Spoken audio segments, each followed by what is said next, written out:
Desde las primeras horas de la mañana, los oficiales de búsqueda se reunieron en el lugar, moviéndose con una determinación silenciosa y una coordinación ensayada.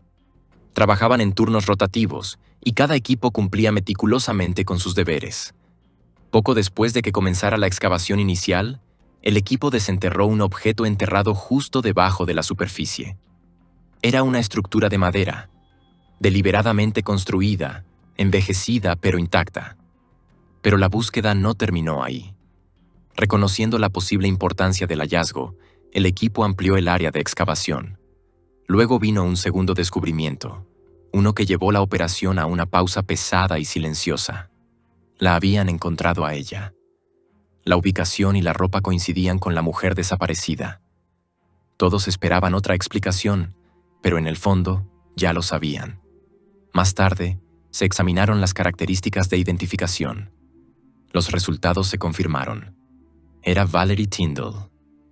Queridos espectadores, en este canal descubrirán las historias de crímenes más impactantes, reales y estremecedoras.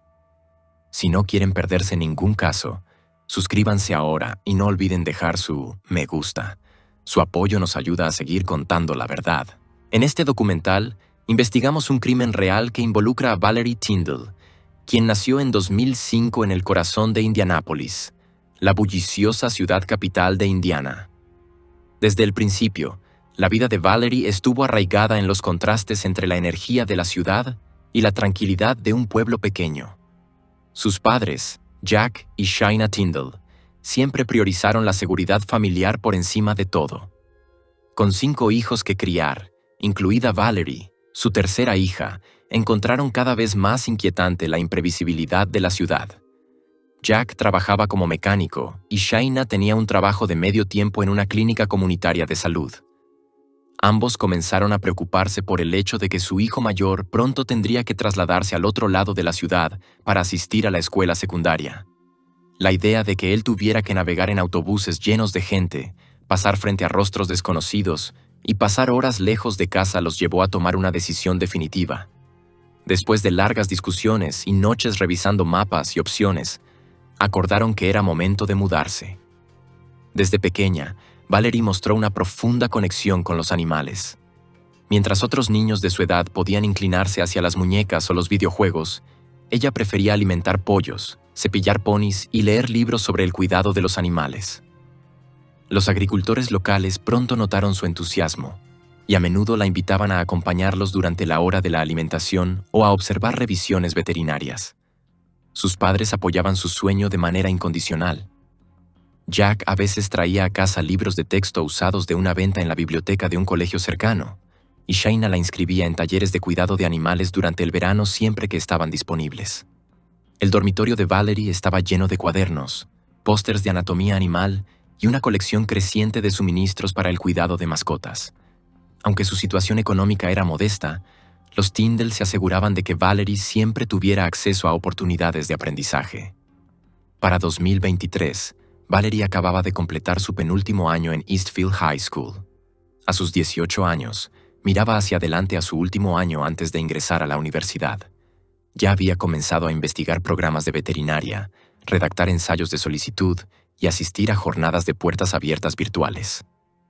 Al darse cuenta de que la matrícula, los suministros y los gastos de viaje se acumularían rápidamente, tomó una decisión práctica: usar sus vacaciones de verano para ganar y ahorrar dinero. Su primer intento de empleo fue típico para adolescentes en zonas rurales. Consiguió un puesto en un restaurante de comida rápida cercano, pero pronto se dio cuenta de que no era adecuado para ella. Las largas horas, el ruido constante y el ritmo intenso agotaban su energía y dejaban poco espacio para concentrarse en sus objetivos académicos. Después de solo unas semanas, renunció y reanudó su búsqueda. Fue durante este tiempo que un amigo de confianza le ofreció una alternativa. Un vecino llamado Patrick, un hombre mayor bien conocido en Arlington, dirigía un pequeño pero estable negocio de mantenimiento de jardines. Estaba jubilado desde hacía varios años, pero continuaba ofreciendo servicios como cortar el césped, reparar cobertizos de jardín y limpieza estacional. Valerie había conocido a Patrick casi toda su vida. Era el abuelo de su mejor amiga, un hombre de buen corazón, con una sonrisa cálida y reputación de honestidad. Sus familias a menudo pasaban juntos los días festivos, y Patrick había visto crecer a Valerie, de una niña persiguiendo mariposas a una joven reflexiva planificando su futuro. Cuando Patrick le ofreció un trabajo de medio tiempo ayudándolo, la oportunidad le pareció perfecta. El trabajo era tranquilo y al aire libre, las horas eran flexibles y la ubicación siempre cercana. Lo más importante, se sentía completamente segura. Sus padres estuvieron de acuerdo, y Valerie comenzó a acompañar a Patrick unas pocas mañanas a la semana, realizando tareas físicas ligeras y ganando un salario modesto que inmediatamente guardaba en su alcancía. En la mañana del 7 de junio de 2023, nada parecía fuera de lo común en la casa de los Tyndall. El día comenzó como cualquier otra mañana de verano. Los pájaros cantaban fuera de las ventanas. La luz del sol se filtraba por las cortinas de la cocina y el aroma a tostadas y café llenaba el aire. Valerie se levantó a su hora habitual, se vistió con ropa veraniega informal, pantalones cortos, camiseta y zapatos cómodos, y bajó a desayunar con su familia. Estaba de buen humor, sonriendo y relajada mientras conversaba con su madre y sus hermanos menores. Mencionó que pronto saldría para ayudar a Patrick con algunas tareas menores en el jardín. No parecía nada extenuante, solo un poco de poda y rastrillado, dijo. Esperaba regresar a casa para la hora del almuerzo. Solo llevó lo esencial: su teléfono, su cartera, sus llaves. Sin mochila, sin botella de agua, sin ropa extra ni herramientas. Eso no era inusual. La mayoría de los trabajos con Patrick eran locales y breves. Al salir de la casa, saludó a su hermano pequeño que estaba en el columpio y le dijo a su madre: «Nos vemos en unas horas». Durante gran parte del día, todo permaneció tranquilo. Los Tyndall estaban acostumbrados a que Valerie se ausentara varias horas durante los trabajos en el jardín, especialmente cuando el sol brillaba y había más trabajo de lo habitual. Su madre, Shaina, se ocupaba con diligencias y tareas, mirando ocasionalmente el reloj, pero sin sentir preocupación. Valerie siempre había sido responsable. Si se retrasaba, enviaba un mensaje o realizaba una llamada rápida. Pero hacia la tarde, cerca de las 5 de la tarde, algo empezó a sentirse extraño. Valerie había dicho que regresaría alrededor del mediodía. Shaina tomó su teléfono y marcó el número de Valerie, esperando escuchar la voz alegre de su hija. Pero la llamada no conectó. Fue directamente al buzón de voz. Eso no era característico de Valerie. Si decía que haría algo, lo cumplía. Si se retrasaba o se desviaba, siempre se esforzaba por comunicarlo, aunque fuera con un mensaje rápido. Así que, cuando su madre, Shaina Tyndall, se dio cuenta de que su hija no había llamado ni enviado mensajes durante horas, instintivamente supo que algo estaba mal. Aún tratando de mantener la calma, decidió comunicarse con la persona con la que Valerie debía estar ese día. Patrick, un vecino mayor y amigo de la familia desde hace mucho tiempo. Los Tyndall confiaban plenamente en Patrick. Había sido parte de sus vidas durante años, asistiendo a parrilladas de cumpleaños, ayudando con reparaciones en casa y ofreciendo su vieja camioneta cada vez que alguien necesitaba mover muebles o transportar suministros. Shaina marcó su número y esperó. Cuando Patrick respondió, su voz era casual y amistosa al principio. Pero eso cambió rápidamente después de que ella le hiciera la pregunta que la había estado preocupando toda la tarde. ¿Estuvo Valerie trabajando contigo hoy? Hubo una pausa. Luego vino la respuesta de Patrick, y fue como una lenta grieta que abría el suelo sólido bajo ella. Sonaba genuinamente confundido, y le dijo que no había planeado nada con Valerie ese día. De hecho, dijo que no la había visto desde la tarde anterior. Continuó mencionando, casi de pasada, que había oído que tal vez ella estaba planeando un viaje de un día a Indianápolis con algunos amigos. ¿De dónde había salido esa información? No lo dijo. Shaina se quedó paralizada. La mención de Indianápolis no coincidía con nada de lo que Valerie había mencionado. Esa mañana, su hija había sido específica y clara. Iba a ayudar a Patrick con el trabajo del jardín, el tipo de tarea que había realizado muchas veces antes. No había mención de viajes, ni pistas de otros compromisos, ni indicios de que algo fuera diferente. Valerie había salido de casa vestida para trabajo ligero al sol, no para un viaje fuera de la ciudad. Y algo más no tenía sentido. Valerie no ocultaba cosas a su familia. El hogar de los Tyndall siempre había funcionado con comunicación abierta y respeto mutuo. Si Valerie hubiera cambiado sus planes, lo habría dicho. Cuando Jack Tyndall llegó a casa poco después de las 6 de la tarde, cansado tras otro largo día en el taller mecánico, Shaina lo recibió con más que una expresión de preocupación. Cargaba con todo el peso de la creciente angustia de una madre. Le explicó todo. Las llamadas sin respuesta, la conversación con Patrick, la historia contradictoria. Jack escuchó, procesando la información pieza por pieza. No interrumpió. Cuando ella terminó, asintió lentamente y, sin dudarlo, dijo: «Necesitamos empezar a buscar». Los dos padres comenzaron a repasar cada posible explicación. Tal vez Valerie había cambiado de opinión en el último momento. Tal vez había conocido a alguien más y decidió ayudarlo en su lugar. Tal vez su teléfono se había quedado sin batería mientras aún trabajaba y simplemente perdió la noción del tiempo. Pero cada posibilidad generaba más preguntas que respuestas. ¿Por qué no les avisaría? ¿Por qué contar una historia y luego hacer algo completamente diferente? Para las 6:30 de la tarde, comenzó la búsqueda. Jack y Shaina caminaron por el vecindario, llamando el nombre de su hija. Revisaron los lugares que Valerie solía visitar: el jardín comunitario, el parque local con su único columpio, el sendero junto al arroyo detrás de la granja Hanson. Tocaron las puertas de amigos cercanos, con la esperanza de que alguien la hubiera visto o tuviera alguna idea de sus planes. Nadie la había visto. Ni una sola persona había visto a Valerie después de esa mañana. Nadie había oído que mencionara un viaje, un evento o un cambio de horario. A medida que el sol descendía, la noticia comenzó a difundirse. Arlington no era el tipo de pueblo donde las noticias se movieran lentamente. Fluían como el agua. Los vecinos se llamaban entre sí, se acercaban sin avisar y se movilizaban sin necesidad de ser pedidos. Para las 7 de la noche, se había formado una pequeña multitud en la casa de los Tyndall. Los amigos llegaban ofreciendo ayuda. Otros llegaban simplemente para estar presentes, percibiendo la seriedad del momento. Entre ellos estaban Patrick y su esposa, que aparecían tranquilos y serenos.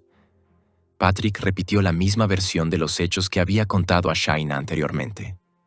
No había visto a Valerie y no tenía idea de dónde podría estar. Su actitud calmada ofrecía poco consuelo.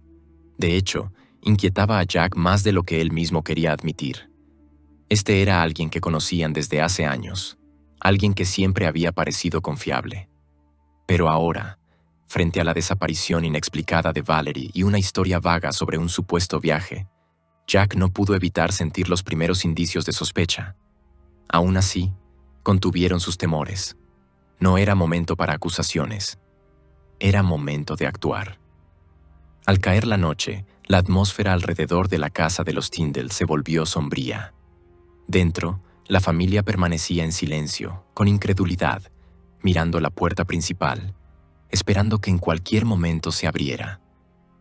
Para la medianoche, se tomó una decisión. Valerie fue reportada oficialmente como desaparecida. El informe se presentó en el departamento del sheriff del condado de Rush, y con ese simple paso, el caso pasó de ser una preocupación familiar privada a una investigación pública a gran escala. Inicialmente, había poca información sobre la cual trabajar. Los oficiales revisaron cuidadosamente la declaración de Shaina, tomando nota de la línea de tiempo y de las inconsistencias. El teléfono de Valerie había estado apagado durante horas. No había mensajes, no había pings de señal, ni rastros digitales que seguir.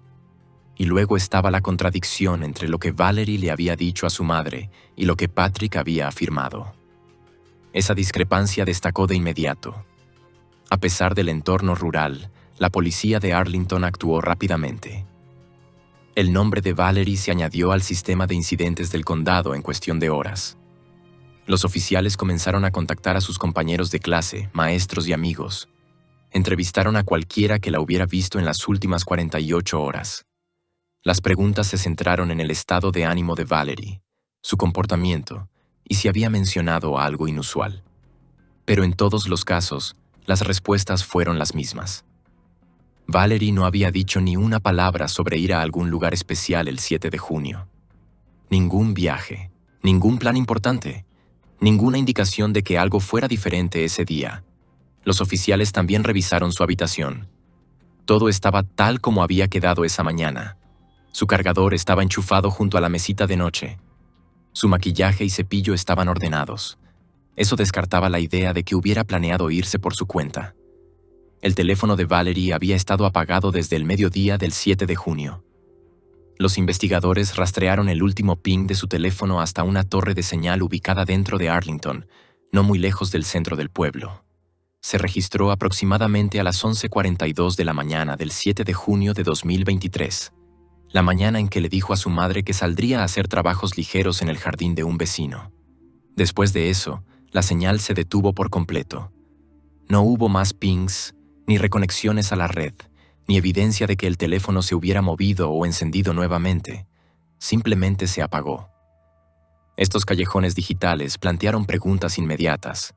La conclusión más lógica también era la más inquietante. El teléfono nunca salió de Arlington. No había salido del alcance de la torre de celulares, ni había reaparecido en otra red en un pueblo o ciudad vecina. Y eso señalaba una cosa. Dondequiera que Valerie hubiera ido, no había salido de su ciudad natal. Al menos, no por medios ordinarios. Otra pieza del rompecabezas era su coche. Un Honda Accord verde del año 2000. También estaba desaparecido. Se asumió que Valerie lo había tomado, pero ninguna de las pocas cámaras de tráfico o seguridad del pueblo captó su vehículo saliendo del área. Con tan pocas carreteras que salen de Arlington, eso parecía extraño. La vigilancia en las intersecciones principales no mostró imágenes de su vehículo. Era como si tanto ella como el coche se hubieran evaporado silenciosamente.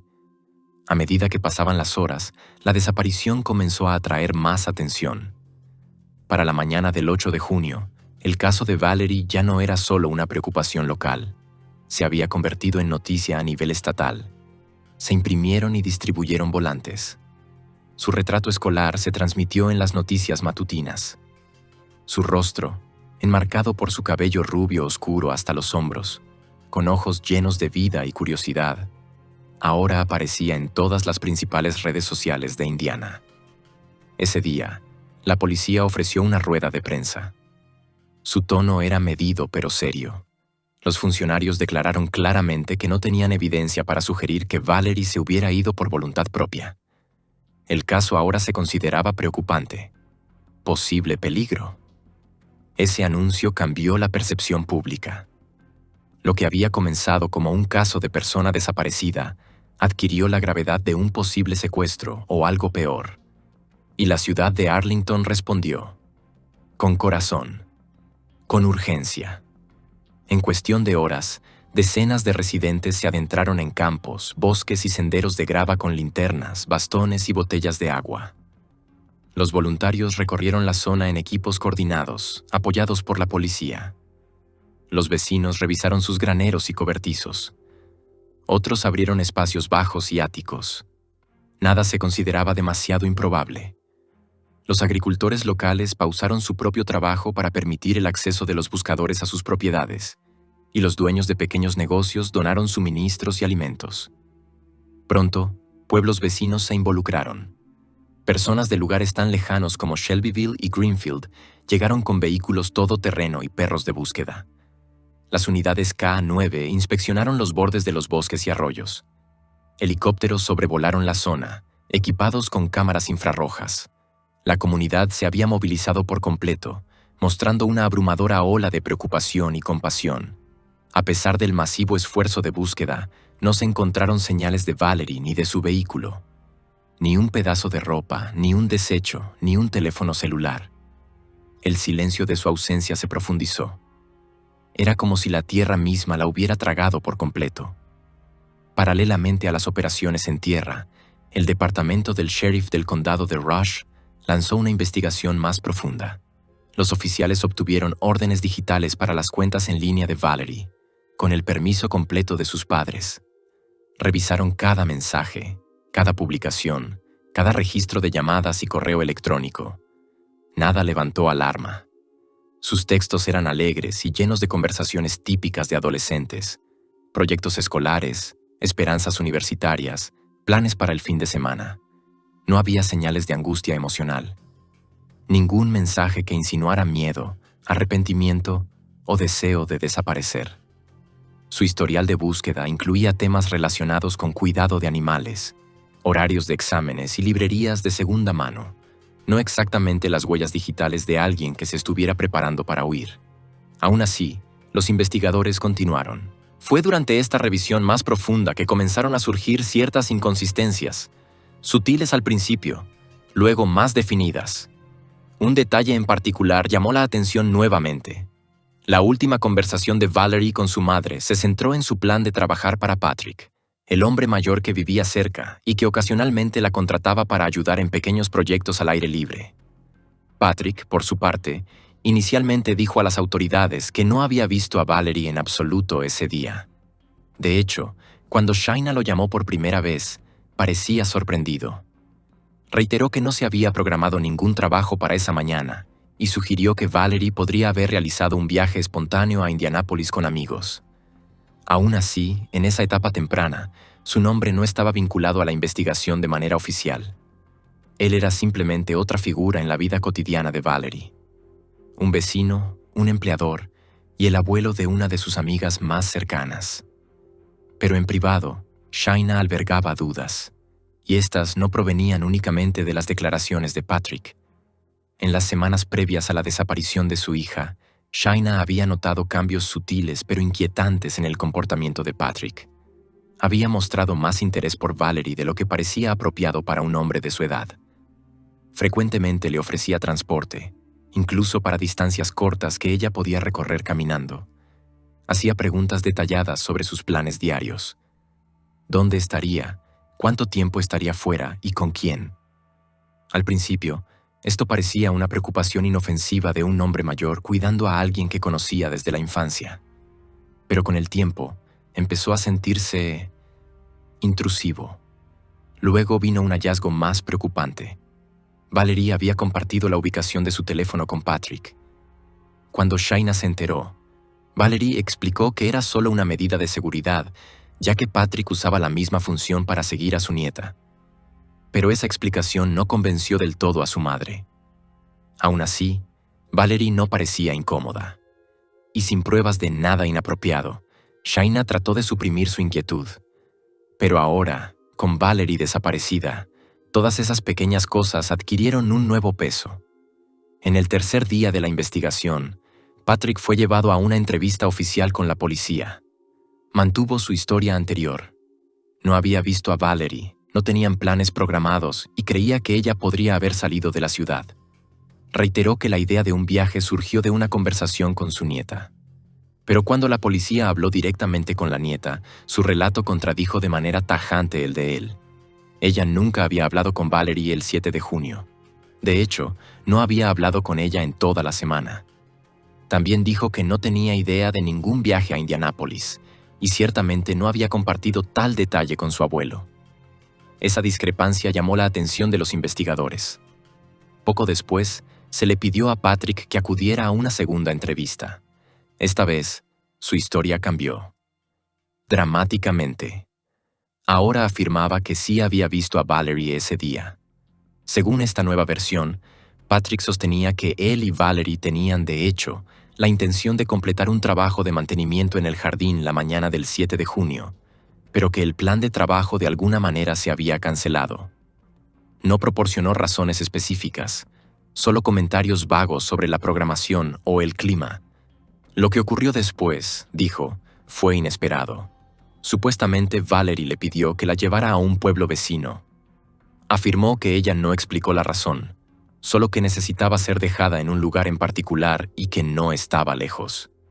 Patrick declaró que accedió y la llevó al sitio acordado.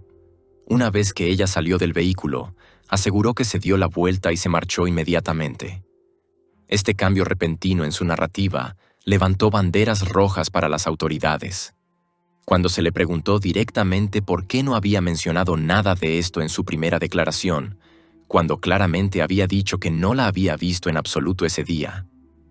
Patrick respondió con algo que los investigadores habían escuchado muchas veces antes. Tenía miedo de ser culpado y no quería sospechas. Pero su explicación no convenció. La inconsistencia, combinada con su negativa a compartir esta supuesta versión inocente antes, generó serias preocupaciones. Los detectives interpretaron la versión revisada no como una omisión nerviosa, sino como un esfuerzo deliberado por engañar a los investigadores durante las primeras horas críticas del caso. Con motivos para sospechar de engaño, las autoridades actuaron con lo que tenían. Patrick fue detenido temporalmente bajo sospecha de proporcionar información falsa en una investigación activa. Fue un paso procesal, importante, pero de alcance limitado. Legalmente, el cargo no era lo suficientemente fuerte como para retenerlo a largo plazo. Tras un breve tiempo en custodia y cumpliendo las condiciones de fianza estándar, Patrick fue liberado a la espera de futuros desarrollos. Sin embargo, todo había cambiado. En ese punto, ya no se le veía como un testigo cooperativo. Ahora era la persona principal de interés. Tras este cambio de enfoque, las autoridades comenzaron a verificar cada detalle que Patrick había proporcionado en sus declaraciones original y revisada. Empezaron a volver a entrevistar testigos y a reexaminar la línea de tiempo, esperando establecer una cadena de eventos más confiable. Y fue entonces cuando comenzaron a surgir nuevas voces. Un vecino que vivía a solo 2 casas de Patrick informó haberlo visto al volante de un automóvil que coincidía con la descripción del Honda Accord verde 2000 de Valerie, no su vehículo habitual, alrededor de esa misma mañana. La observación parecía poco relevante en ese momento, pero ahora adquiría un peso significativo. 2 testigos más se presentaron, ambos afirmando haber visto a Patrick y Valerie caminando juntos ese mismo día por un tramo de carretera bordeado de árboles cerca del extremo sur del pueblo. Estos relatos contradecían directamente su primera negación de haberla visto el 7 de junio y también cuestionaban seriamente su segunda versión. Mientras tanto, los equipos de búsqueda continuaban recorriendo las áreas circundantes, y se produjo un avance importante unos días después de recopilar estas declaraciones. El Honda Accord desaparecido de Valerie fue localizado en un tranquilo vecindario residencial a varios kilómetros de Arlington. El vehículo había sido aparcado deliberadamente en una calle lateral, alejado del tráfico principal y de las zonas de estacionamiento públicas. Lo más notable, las placas habían sido retiradas. A primera vista, el coche no mostraba signos visibles de daño ni de lucha. No había ventanas rotas, señales de entrada forzada, ni objetos aparentemente olvidados en los asientos o el maletero. Pero la reaparición repentina del vehículo, después de días de estar completamente fuera del radar, y la falta de placas sugerían un ocultamiento intencional. Esto proporcionó a las autoridades una base más sólida. La atención se volvió rápidamente hacia su propiedad. Alrededor de ese momento, se incorporaron unidades K9 especializadas para ayudar en la investigación.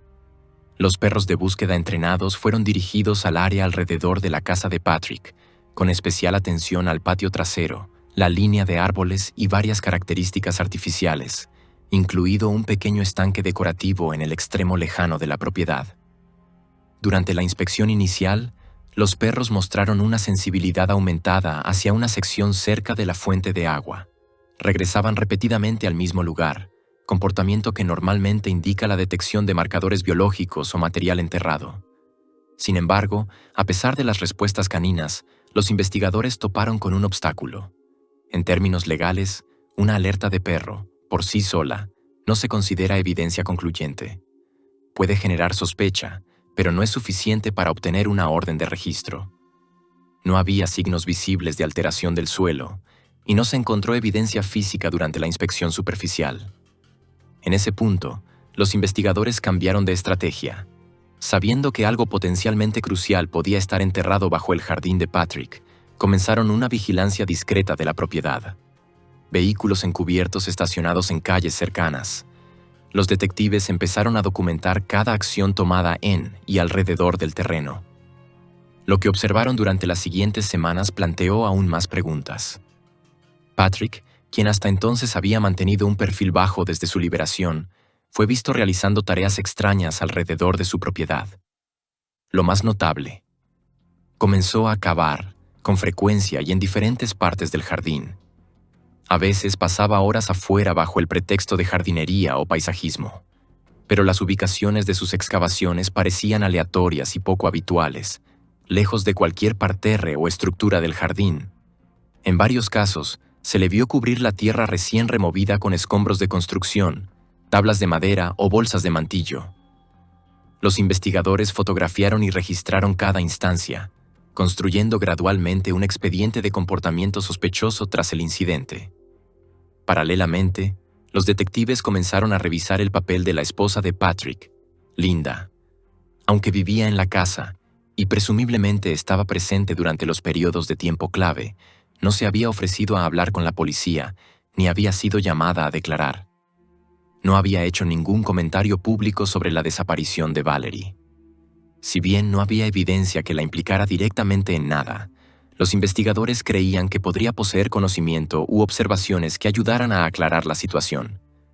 Mientras tanto, se convocó a expertos forenses y técnicos para seguir una ruta alternativa. Si los umbrales legales tradicionales aún no podían cumplirse, tal vez la tecnología podría ayudar. Los investigadores optaron por usar métodos de escaneo no invasivos para obtener más datos sobre la estructura subterránea de la propiedad. Se iniciaron escaneos topográficos y de radar de penetración terrestre, herramientas capaces de detectar inconsistencias bajo la superficie sin necesidad de excavar. Los resultados del escaneo fueron reveladores. Una zona en particular cerca del estanque mostró datos irregulares. Tierra aparentemente removida recientemente, con capas perturbadas y compactación desigual. Debajo de eso, una formación rectangular destacaba sobre el patrón natural del suelo.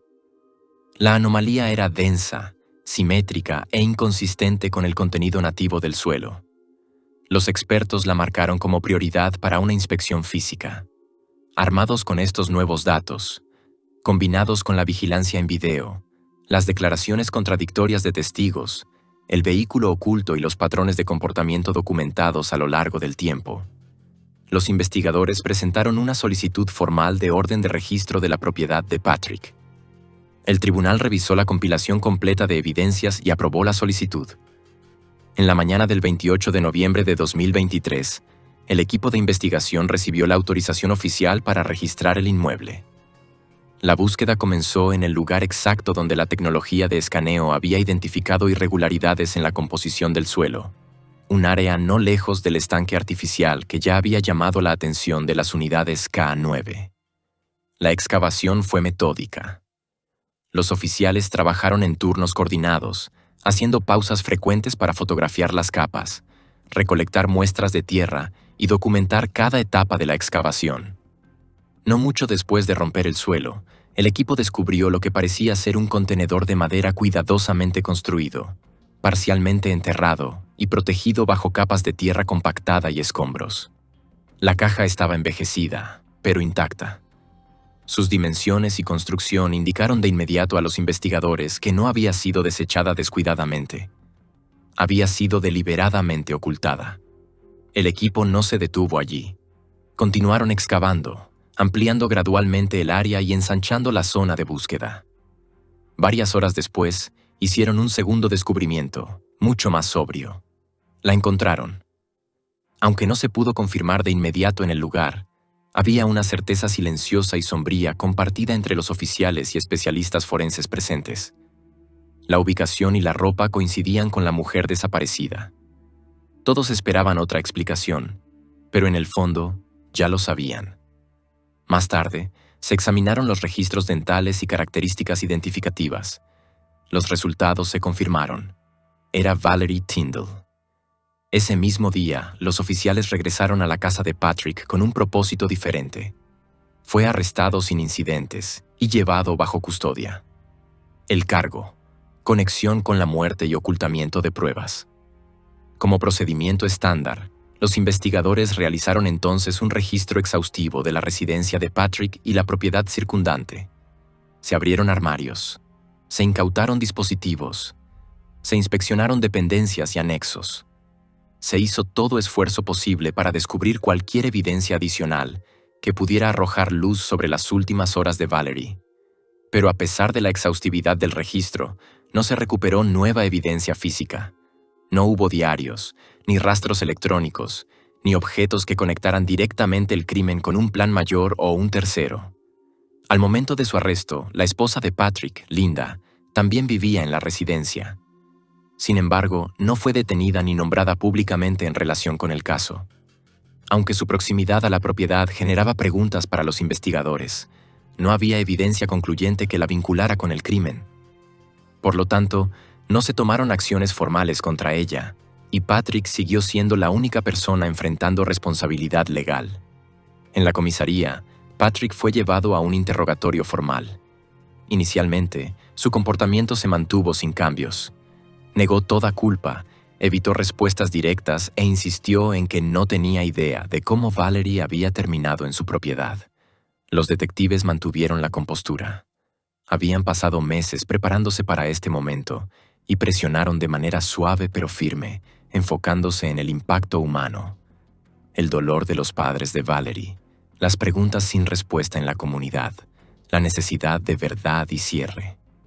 Aún así, no ofreció nada, ninguna expresión de culpa, ninguna indicación de pesar, ni siquiera cuando se mencionaba el nombre de su esposa. Luego vino el cambio crucial. Los investigadores se centraron en la evidencia más incontrovertible que ahora poseían: la ubicación de Valerie. Le preguntaron directamente: ¿puede explicar cómo terminó ella en su propiedad? Hubo un largo silencio. El aire en la sala pareció detenerse. Y entonces, con un suspiro pesado y un sutil cambio de postura, Patrick habló. Dijo que estaba listo para decir la verdad. Según su relato, todo el incidente había sido un trágico accidente, no el resultado de una acción premeditada.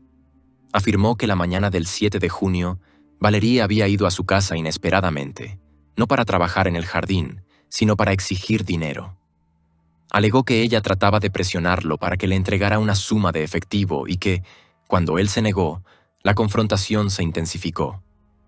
Insistió en que lo que siguió fue involuntario y se desarrolló demasiado rápido para que él reaccionara. Mantuvo que el pánico, no la malicia, guió sus decisiones posteriores. Pero los investigadores consideraron el relato profundamente cuestionable. Además, las múltiples declaraciones contradictorias de Patrick a lo largo de los meses socavaban su credibilidad. Su primera versión afirmaba que no la había visto en absoluto. La segunda la situaba brevemente en su casa. La tercera involucraba un viaje en coche. Y ahora, un supuesto accidente. En su juicio profesional, los detectives interpretaron su última confesión como otro intento de mitigar su responsabilidad. Aunque ahora había reconocido una conexión con la muerte de Valerie, seguía negando cualquier forma de intención, especialmente intención premeditada. Aún así, la confesión marcó un hito legal. Con una ubicación, una admisión parcial y una red de relatos contradictorios, la evidencia era suficiente para proceder. Una vez compilado el caso completo, las autoridades entregaron los materiales a los fiscales. En marzo de 2024, tras consultas con su abogado y discusiones con el Estado, aceptó un acuerdo de culpabilidad. Según los términos del acuerdo, admitió formalmente haber causado la muerte de Valerie Tyndall y haber ocultado pruebas de manera ilícita. A cambio de su cooperación y la renuncia a un juicio, recibió una sentencia de 57 años de prisión, sin posibilidad de libertad condicional.